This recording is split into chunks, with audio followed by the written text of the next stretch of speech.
Assalamualaikum Sobat Football United. Oke, Ruben Amorim diwawancara ya eh, terkait dengan pertandingan Manchester United ini sebenarnya, tapi ada informasi-informasi lainnya juga yang diberikan ini terkait dengan rencana-rencana ke beberapa pemain yang ditanyakan tentu saja, termasuk juga keadaan akademi dari Manchester United.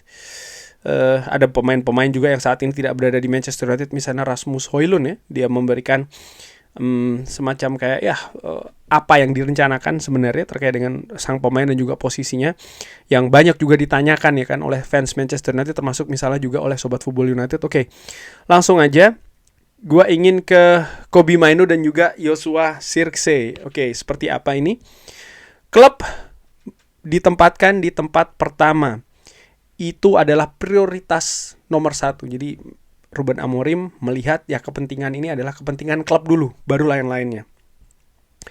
Kita harus berpikir terkait dengan klub dan juga tim. Setelah itu segalanya bisa terjadi. Dan karena saya pernah menjadi seorang pemain sepak bola ya, saya sangat mengerti. Saya ingin membantu pemain-pemain saya di semua situasi. Jadi saya tidak tahu apa yang akan terjadi. Saya ingin pemain saya untuk happy.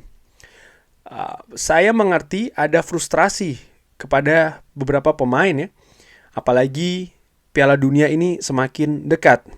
Tapi Manchester United ini datang duluan atau sebagai prioritasnya. Jadi kalau saya bisa membantu klub dan juga para pemain, saya juga akan happy.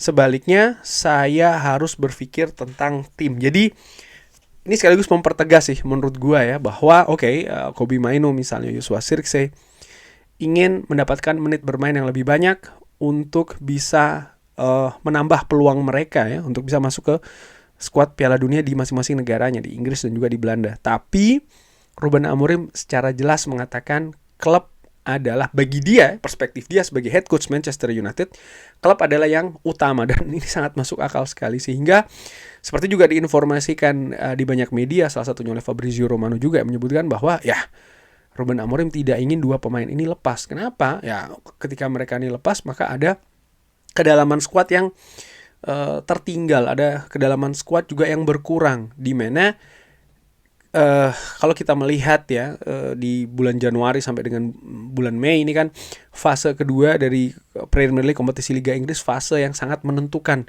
ada di posisi mana Manchester United. Dan ya sebagai sebuah klub apalagi yang bersaing di Premier League, tidak bisa hanya dilihat 11 pemain saja atau 18 pemain saja, tidak, lebih besar dari itu.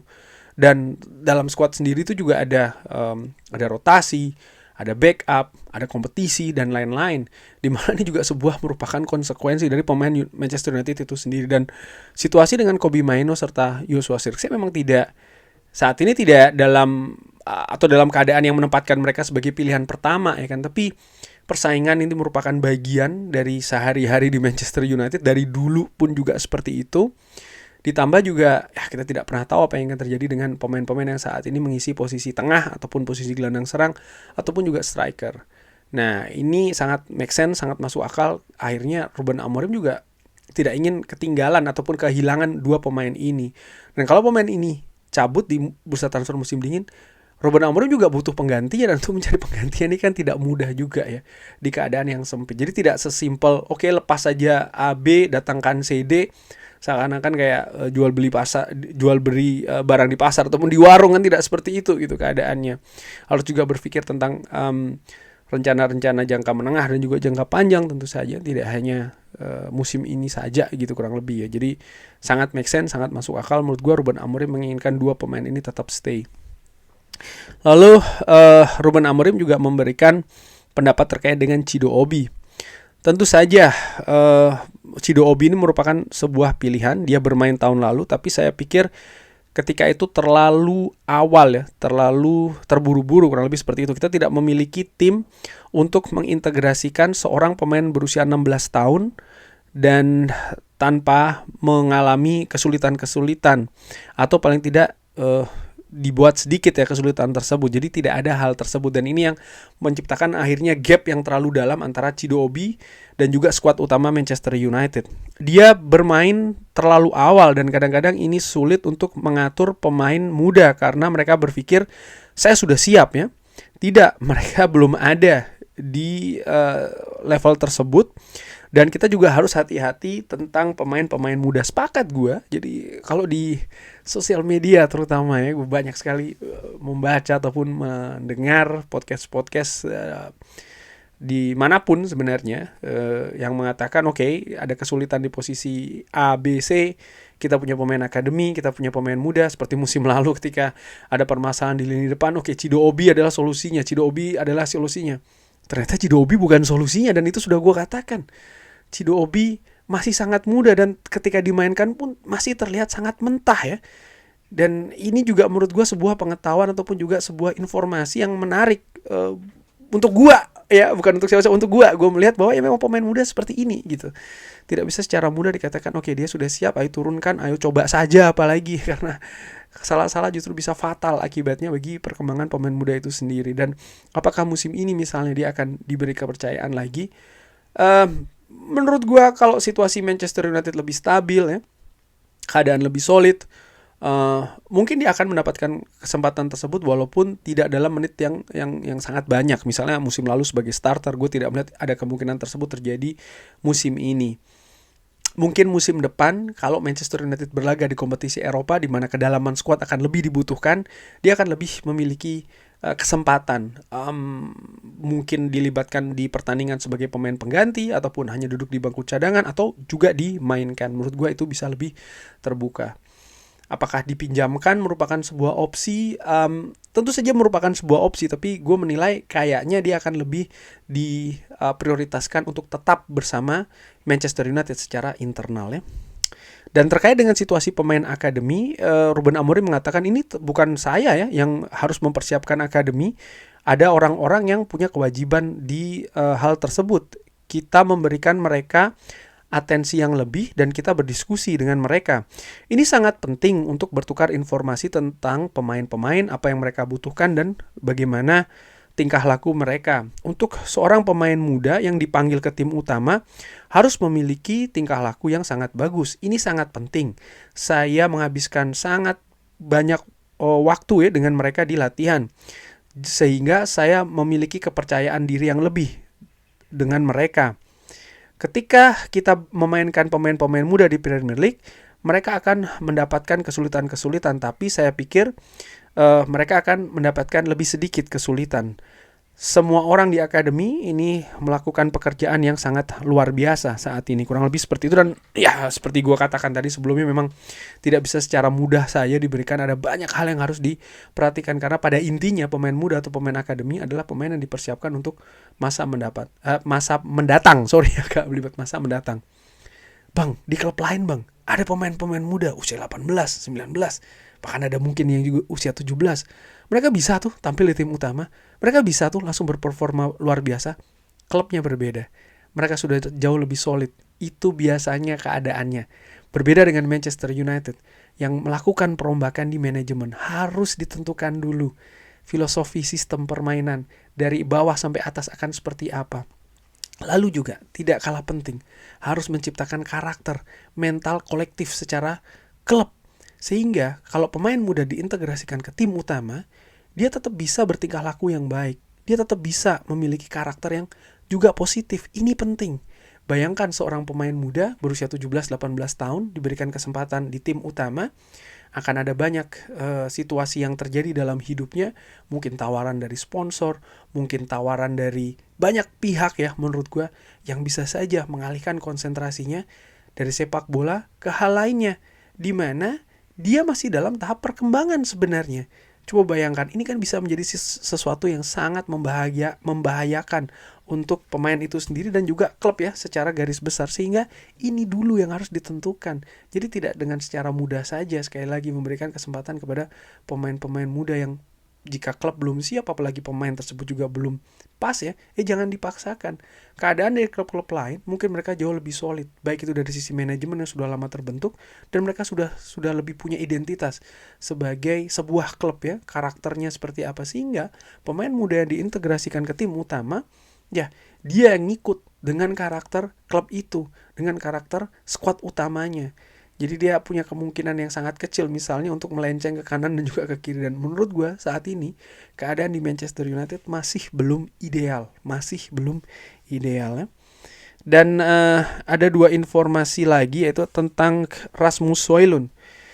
Kenapa dia cabut ya? Kita membutuhkan 2 striker, dan kadang-kadang saya lebih memilih pemain yang bisa bermain di banyak posisi. Kadang-kadang sulit untuk memuaskan semua orang. Saya membayangkan ya, mengatakan Rasmus Højlund kalau dia akan memiliki waktu bermain hanya ketika Benjamin Sesko ini absen. Ini tidak mungkin untuk mengatur sebuah dressing room seperti itu. Inilah kenapa kita harus mengembangkan pemain-pemain muda dari akademi. Ketika kita memiliki pemain yang cedera, ini merupakan sebuah peluang untuk mereka. Lalu setelahnya kita memiliki pemain yang bisa bermain di posisi-posisi yang berbeda, yang bisa membuat kita untuk bisa mengatur tim lebih baik lagi. Seperti yang gue katakan, masalahnya tentang itu. Tidak semudah memiliki banyak kualitas ya. Ya, biarkan mereka bersaing, yang tidak mampu duduk di bangku cadangan dan lain-lain. Tidak semudah itu. Karena apa? Ini susah mengatur. Ada pemain dengan visi yang berbeda. 2 pemain, Benjamin Sesko dan juga Rasmus Højlund, sama-sama pemain muda.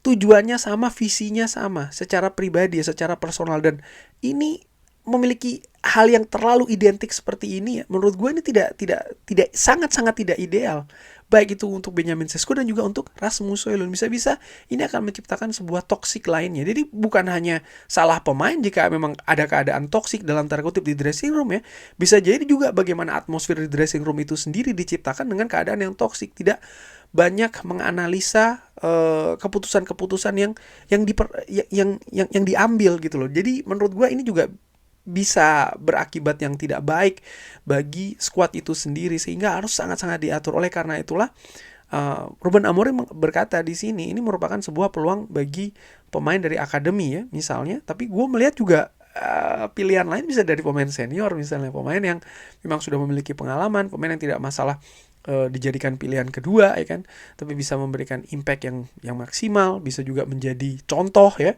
bagi pemain penyerang dan mungkin juga pemain lain di dressing room. Hal seperti itu menurut gue yang menarik. Jadi pemain yang memiliki karakter ataupun profil yang berbeda dari pemain yang ada, yang memang lebih dipilih untuk menjadi pemain utama. Dan terkait dengan Manuel Ugarte, apakah Ruben Amorim ini kaget gitu ya dengan level permainan dari Ugarte? Anda telah berada di sana lebih lama dari saya, dan Anda bisa melihat ada banyak pemain yang sangat bagus ya yang datang ke sini, kadang-kadang juga memiliki kesulitan-kesulitan. Dia berjuang saat ini, tapi ini merupakan sebuah pekerjaan untuk kita ya, untuk membantu pemain-pemain kita. Sekali lagi, segalanya bisa berubah. Anda telah melihatnya 5 pekan yang lalu, lingkungan saat ini sangat-sangat berbeda dengan sebelumnya. Saya tahu Ugarte sedang kesulitan saat ini, dan pekerjaan saya saat ini adalah untuk membantu dia untuk bisa merasakan apa yang pernah dia lakukan sebagai seorang pemain di Sporting. Tapi ini merupakan peran yang berbeda, dan dia harus beradaptasi, dia harus berkembang khususnya di latihan. Ini juga penting. Ketika ada pemain yang tidak maksimal atau pemain yang jelek, sering sekali kalau di sosial media gitu terutama ya, jual pemain, buang pemain. Justru kalau itu yang dilakukan, kapasitas dari seorang head coach dipertanyakan menurut gue ya.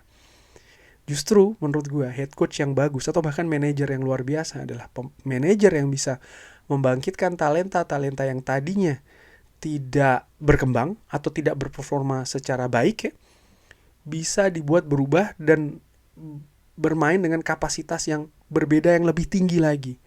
Di situ kompetensinya menurut gue. Dan sama seperti Ugarte yang sedang dalam masa sulit ini ya, pemain yang didatangkan juga dengan harga yang tidak murah tentu saja. Ya, apa yang bisa dilakukan oleh Ruben Amorim dulu nih. Dan ini juga penting bukan hanya dari head coach, tapi juga dari sang pemain itu sendiri. Bagaimana motivasinya, bagaimana karakternya. Ini merupakan sebuah ujian.